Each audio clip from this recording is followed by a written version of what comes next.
I'm telling you what, you really should just take a gut check right now if there's any sense in you that something got tickled there and that maybe you're supposed to go on a trip like that this summer. Because it will mess you up in a really good way. And this is the age when you want to get messed up in a really good way. Because it'll set you on a trajectory. And I think sometimes saying yes to stuff like this opens you up to a lot of yeses later on. Exciting, adventurous, courage-needing yeses. And sometimes when we say no to stuff like this, we can build a pattern. So I just want to challenge you to think about that. Those kind of trips have changed my life. There's something that happens when you come from living in the West to going to other places and facing vast poverty. And I've been in some places where there's vast poverty. I've been in some churches outside of a slum in Delhi, and there's cow poop on the walls because they're drying it out because that's what you cook with. And people who have no education and little hope for anything changing. And when you get in that situation, something happens to you inside. You start to ask yourself some real questions about your own life. Are you more valuable than they are? How come you, not them? How come them, not you? What are you supposed to do about this? What does it mean to live in a community in this world and know Jesus and know people that are living vastly different lives? Those are really good questions to ask. So I want to commend that to you. I grew up poor, but not that poor. I grew up what we call working class poor. You know what working class poor is?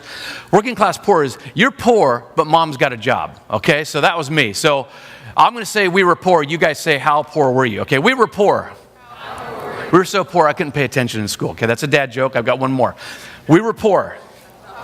We were so poor when I went to the park to see the ducks, they threw bread at me. Okay, so, but for real, we weren't that poor. But we were poor. Like, I have no memories as a child of going to a restaurant, ever. I think I was in high school before I went to a restaurant, and I probably paid. In 1974, some of the older folks in the room will remember there was a sugar shortage. And I literally had to pay pennies out of my allowance if I wanted to use some sugar in the house. That's how poor we were. Whatever happened to bologna and Spam, the forgotten lunch meats? Those were a staple in our house. That's when I could pack a lunch. Most of the time, I just got to go to school and collect one of those free tokens and eat a free lunch. And then I got to Westmont later on and learned as an econ major that there is no such thing as a free lunch, and I beg to differ. I remember being in 6th grade, and we couldn't afford signing up for Little League, and so my friend's dad bought my uniform for me and signed me up. I remember I had worked all summer and saved up for my piece of crud car, and I was driving it one day, and I got pulled over, and the police officer was yelling at me. He's like spittle coming out of his mouth, and he's like, cracked windshield. I could see the steel belts on your tires. You've got a rag instead of a gas cap. And I was like, why don't you just give me a ticket for being poor? I don't recommend that response. I remember as a senior at Westmont even, living in Ocean View, and I'd worked hard all summer, 70-hour weeks just to help pay tuition. And so my food budget was $25 a month. That is a lot of baked potatoes. That is a lot of top ramen. My sodium levels have never recovered. My roommate, Kevin, was dating a dairyman's daughter. They ended up getting married. That's great. I'm just glad they were dating, because whenever they'd come home from her house, they'd bring gallons of unpasteurized milk and some beef. My friends who were RAs would bring leftover condiment trays from their section events to my apartment. It was good. When I went on to interview for Young Life staff, I remember staying at the guy's house who was a Young Life staff guy, and I remember in the morning opening up his refrigerator and seeing 2 types of juice in there. And I was like, 2 types of juice? These people in ministry are living high on the hog. Like, I can do this job. 2 kinds of juice. Are you kidding me? I was sharing some of these stories, particularly after my senior year, with a buddy of mine soon after, and I was speaking at a camp. And I was telling him, man, my senior year was hard. It was hard, not knowing if I was going to, have enough food. And he said, he just stopped me, and he's like, Scott, but now you know God provides. It's not a theory to you. It's not a theological idea. Like, you've seen him do it. And it's just one of those perspective moments where I was like, I do. Like, I know he provides. I was supposed to go down and live in Ensenada one summer between my freshman and sophomore year, and I just sort of decided, like with 2 weeks to go before the term got out, and I had no plan. I was going to go and live with one of the pastors down there. I had no plan of having money for this trip, and all of a sudden money just showed up in my mailbox. Somebody smarter than me figured out, Scott, you're going to need some money. You can't go live with a poor pastor in Ensenada and not bring some money to live with. And that theme has shown up over and over and over in my life. Money for school, God providing high-paying working summer jobs so I could come back to school. My first year on staff in ministry, I probably got paid 6 of the first 12 months because there wasn't enough money in the account. And at the same time, Jamie and I had to pay for our own wedding.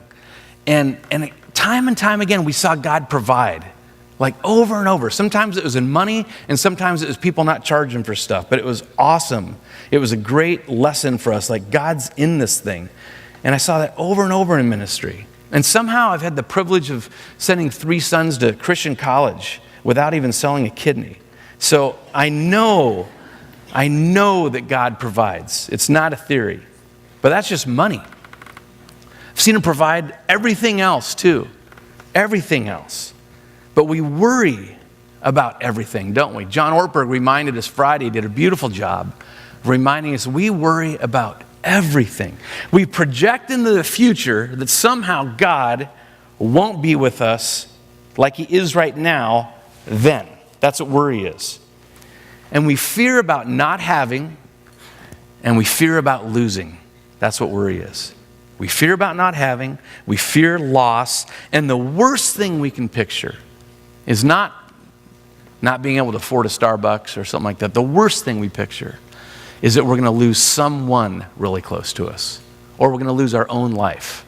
I mean, that interferes with our highest order of need physiologically. Stay breathing. And we fear that's the worst thing that we can fear. And the question I want us to consider this morning, as we look again at Psalm 23, is that what if in every situation we are not alone? What if in every circumstance, no matter if we have lost right now what is most precious to us, what if even in those experiences that's not the ultimate, deepest reality? Then I think we would actually lack nothing now because we'd have nothing to fear. David said, "The Lord is my shepherd. I lack nothing." I think the rest of the psalm is all commentary on that, about what that means to lack nothing, how that looks. That's why we're going to talk about it all year. But what would it be like literally to live like you lack nothing? I have an active fantasy life. I was a kid in high school, should have been paying attention to algebra. Instead, I'm looking out the window going, what if the Russians invade right now? What's my move? You know, anybody else like that? Like, I'm Walter Mitty. Like, I'm always ready for an invasion. I don't know who it is. Maybe the Canadians next. Sorry, Edie. Whatever. But sometimes I fantasize when I was playing sports, or this is my favorite one, when I go surfing, what would it be like to do this without fear? Because I deal with fear surfing all the time. Because I've had my head pounded in and wondered, am I going to make it out of here? I'm afraid a lot. I have some friends that never think about fear when they surf. I'm afraid most of the time. What would it be like to surf fearless? Like to go out there and go, I know no matter what happens, I'm coming out of here okay. I think it'd be phenomenal. What would it be like to live that way? To live a life without lack? Well, we get to see what that looks like when we see Jesus' life. 3 quick glimpses. Remember at his baptism, he hasn't healed anybody yet. He hasn't taught anybody. He hasn't spit on anybody's eyes. He hasn't resurrected anybody, nor himself. And he's there at his own baptism, which he should be at. And God shows up, the Father, and says, "You are my beloved boy in whom I'm well pleased." So before he does anything, Jesus has this sense of he's got everything that the human soul could really, really, really, really want. God's love and affirmation. We chase that in every way known to mankind. He's got it day one. At the beginning of his ministry, he just knows who he is. We see this again in John 13 in his service when he says he gets up after dinner. strips down the outer clothing, takes a towel, wraps it around his waist, and he goes to wash the disciples' feet. A very, very humbling act that only a servant would do. Why can he do that? It says, Jesus, knowing where he came from and knowing that he was going to return to the Father, got up and did this radical act of service. How could he live like that? Because he had nothing to lose. He knew who he was, and he knew to whom he belonged, and he knew where he was going. Does that sound attractive to you yet? Because I think that would be phenomenal. We see it again, right, in his sacrifice, real quickly, but the cross. I mean, just take that story of washing the feet and think of what he did for you and I on the cross. And we could read it this way. Jesus, knowing where he came from, whose he was, who he was, to whom he belonged, went to the cross, and he gave his life because he had nothing to lose and us to gain. Nothing to lose. A life without lack. Well, how do you and I possibly do that? Because I'm probably not going to raise anybody from the dead, and I'm probably not going to save the world. In fact, I know that's true. But so how does this work out for you and I?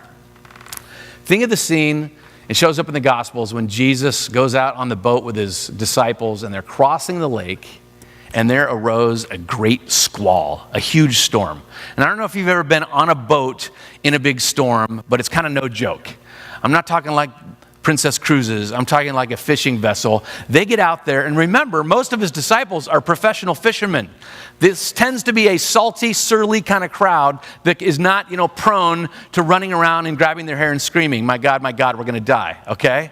But it's exactly what happens. The storm kicks up in such a way that they literally thought they were going to die. If a professional fisherman thinks he's going to die, that's a storm. And they're in the storm, and Jesus is where? He's asleep on the pillow on the back of the stern of the boat, right? And they run over, and I love Luke's account because it's just sort of like quick to the point. If you've ever been in an emergency or in a serious crisis, this is how you speak, and this is how you pray. They don't say, Lord God, you are so large, who can know thy circumference? You are majestic, hallelujah, praise your name. If you wouldest, please ariseth and saveth. No. They say, here's the Greek in Luke. Lord, dying. That's it. That's effective communication. Lord, dying. And Jesus gets up, and I love to picture this. Again, Walter Mitty, but I'm picturing this. I'm like, if I'm God of the world, I'm asleep in the back of the boat, I'm going to milk this moment and freak these guys out a little bit longer. And just kind of crack an eye open and yawn a little bit, kind of get the pasties out, stretch. Walks over the rail of the boat. This is not a cruise ship. They're wet. I mean, it's coming on them. It's coming on the boat. And he grabs it and he says, peace, be still. And that boat that's doing this goes, and it's still. And it freaks the disciples out. It says they were terrified. They were afraid before. Now they're terrified. Why are they terrified? They ask this question, who is this? That even the waves and the wind obey him. That is the question. Who is in our boat? The story says in other gospel accounts that there were other boats there with them. And so they're seeing this happen. They're seeing Jesus yell out of the storm. They're seeing the boats, and they're all looking at each other like, who's in your boat? That's the question. Sometimes you hear this preached, and it's like, if you just come and follow Jesus, he will make all your problems go away. That is not my experience. I've been following Jesus over 30 years, not my experience. The question is, who is in your boat? Who's in your boat when the storms come? You answer that question, you will begin to live a different kind of life. Jesus says, remain in me as I remain in you. That he's in us. But how about you and me? We experience lack, or at least need. If I were to ask you, what do you lack right now? How would you answer that question? Maybe you'd say, well, I lack money. You brought up money. I lack money. I lack strength. I lack a future. I'm currently lacking a husband, a wife, vision. I'm not healthy. I lack health. These temptations, the same one, is killing me. I can't kick it. I lack strength. What are they? Or maybe you look at the fruits of the Spirit and you go, fruitless. Like, I lack love. I lack joy. I lack peace. I lack patience. Ask my roommate, I lack kindness, whatever. But here's the reality check. Here's the perspective shift that I want you to think about. Test this with God. See if this might be true. You lack nothing. You lack nothing. It's not because you're special and everybody gets a trophy. It's because the one who is in you. Remember we talked about the one who coughs up stars, the one who created everything, the one who is love is in you. So you lack nothing. All that we fear, all that we need, all that we fear of not having is in us. It's not a commodity. It's not in your inherent value. It's not in a self-helpy, hippy-dippy, daytime TV, you can do it kind of way. It's because Jesus says, if you invite me in, the Father and I will come in and we will make our home in you and we will remain in you. So you lack nothing. You say, no, but I need money. Great, phenomenal. We all need money. Remember, Jehovah Jireh, the Lord my provider, is living in you. And he's not broke. I need a husband. I need a wife. That's okay to feel that way. That could be as a need. The one who created you for intimacy will deliver intimacy with you. He will do it in himself. I don't know if this life will bring you a spouse or not. I don't know. But he will deliver intimacy to you because he lives in you. You lack vision? Remember Jehovah Shammah, the Lord's present, always and forever at my side. Forever at my side. I don't have to know where I'm going to be in 10 years. He knows, and he's with me. Any picture of my future where I don't picture Jesus more with me, more present than I even know him to be right now is an incomplete picture. What about this? I'm not healthy. Jehovah Rapha, the Lord who heals and restores, lives within you. But now we have to leave our youth group faith behind and our childhood faith behind, and we have to wrestle with mystery because sometimes God does not heal. And man, that brings up some big questions for me and you. I can think of a couple of times when the Lord has been pretty supernaturally weird in a dream type situation with me. And one was I woke up crying one morning. I've done that twice in my life. And this one was because one of my close friends, Gary, lost his daughter, Katie. Katie was a Westmont alum. I believe it was in her senior year. She got diagnosed with a lung disease and terminal. And she fought an incredibly courageous battle. And I'm telling you, as Gary's friend, I believed God was going to heal Katie. I could see it. I was getting more charismatic than I even am. I don't speak in tongues, and I was like mixing pig Latin with Spanish. I was trying everything. I was like, come on, Jesus, I can see you doing this. Like, heal Katie. I know this is going to happen. And he didn't. And so I woke up crying that morning. And in whatever form of the Spirit God got through to me, as I was complaining to him, you didn't heal. And I was mad. You didn't heal her. And Jesus said, yes, I did. She is totally well. Perspective bender. Didn't happen on this side of glory. I wish it would have. But we lack nothing even in death because Jesus is in us. You lack confidence. The Lord my shepherd who watches over us. That's Jehovah Ra'ah. He's within us. Who's in your boat? If you don't have confidence, ask yourself the question, who's in my boat? I don't have to have self-confidence. I don't know if the Bible ever talks about self-confidence. It's not a bad thing to have, but it won't save your life. But confidence that God is with me in every situation will change your life. And you will start to have courage. You need hope The one who is self-described as the resurrection and life lives in you. You need strength to withstand temptation, to tackle what's ahead of you, to endure hardship. The King of Kings, the Lord of Lords lives in you. Who is this King? The Lord, strong and mighty. Who's in your boat? God's in your boat. You need love. The one who is love. Remember? Beloved, let us love one another. Come on, old people, you're with me. For love is of God, and he who loves is born of God. He who does not love does not know God, for God is love. Beloved, let us love one another. 1 John 4, 7 and 8. Right, okay. Worship has gotten better over time. I'm just saying, all right? God is love.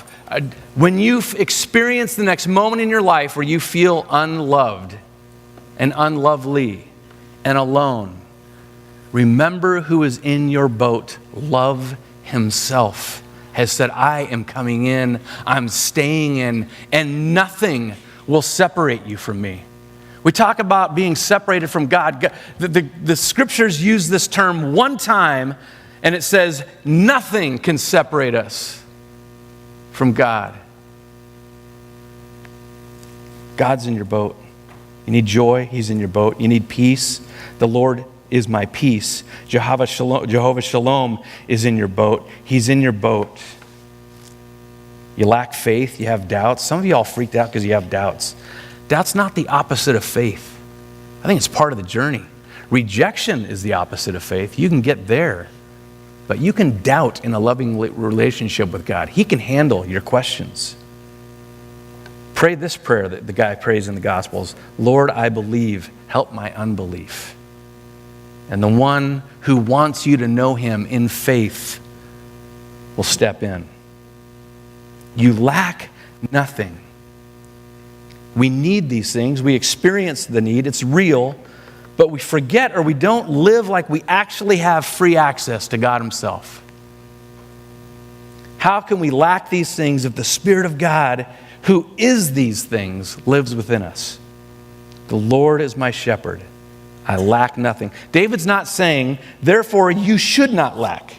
Stop lacking. Stop being a lacker. He's not saying that. He's saying, here's the foundational statement about our identity. Because of our relationship with the Lord, he's saying something about someone, and he's saying something about his relationship to that someone, and he's saying something about himself. The Lord's my shepherd. I lack nothing. He's not calling us out. He's not saying we should stop lacking. He's calling us up into a relationship with the one who is always with us, and he's available right now. Operators are standing by right now. You know what the problem is? We're not spending our inheritance. See, what if, like, I loved my dad, and we had a strained relationship. He was gone a lot of years, and alcoholism ended up taking his life, and he was very imperfect. But you know what? I loved my dad. What if, when I went to my dad's place of living at the end of his life and found in his boxes millions of dollars, stocks, certificates, whatever those other things rich people have, boxes of them, right? What if I found that? Well, it'd be phenomenal. I would live differently right now. It's not what I found. When my dad passed away, God bless him, he was basically homeless, living in a warehouse. And in the few boxes of his stuff, I found treasures, I found pictures, I found some of those moments. But it would have been really odd to find millions of dollars. How odd to live in a warehouse and yet have access to so much more. But that's the picture I want to leave us with. I think that's us. Sometimes we're living in a warehouse as if the one who is everything isn't available to us. Everything we need is found in Christ, and Christ is found in us. But now let me just ask you this question. And here I'm speaking to, the people who are playing maybe Fortnite on their phone right now. Just give yourself a break for one moment. Because I know that everybody that's at Westmont doesn't have this relationship with Jesus. I know that maybe you've come and you've got some questions, or you came for other reasons. We're so glad you're here. This place belongs to you as much as it does anybody else. But let me just ask you this question. Maybe this morning's a good moment for you to ask yourself, is Jesus in my boat? Do I want him in my life? These things I've been chasing, these places I've been looking for significance and security and purpose and love are not working. Me at the helm of my ship is not working. I want Jesus. Maybe this morning is a great morning to say, Jesus, get in my boat. Remember when Peter was fixing his nets and Jesus says, hey, can I get in your boat, Peter? Let's go out I got to keep talking to the crowds. I was thinking, what a great moment for Peter to go, hey, Jesus, come on in, man. Maybe it's time for you to say, Jesus, get in my boat. He says, all who love me will do what I say. My Father will love them, and we will come and make our home in each one of them. I want to encourage you. I'd be remiss if I didn't call you to let him in your boat. Let him be the Lord of your life. Bend your knee to him and say, you are the Lord, I'm not. And walk into a life without lack. And for those of us who've had him in our boat, just an encouragement, an exhortation to consider what it means to spend your inheritance. You've got more than millions of dollars living in you at all times. All of this requires a response in our hearts. And why don't we, as we worship and sing this last song, respond in your heart. Ask him into your boat. Turn to him and say, Jesus, you've been in my boat in a while, but I acted like you're not here. I'm back. I want to abide in you like you are abiding in me all the time. So let's worship the Lord. Let's respond in however you feel led.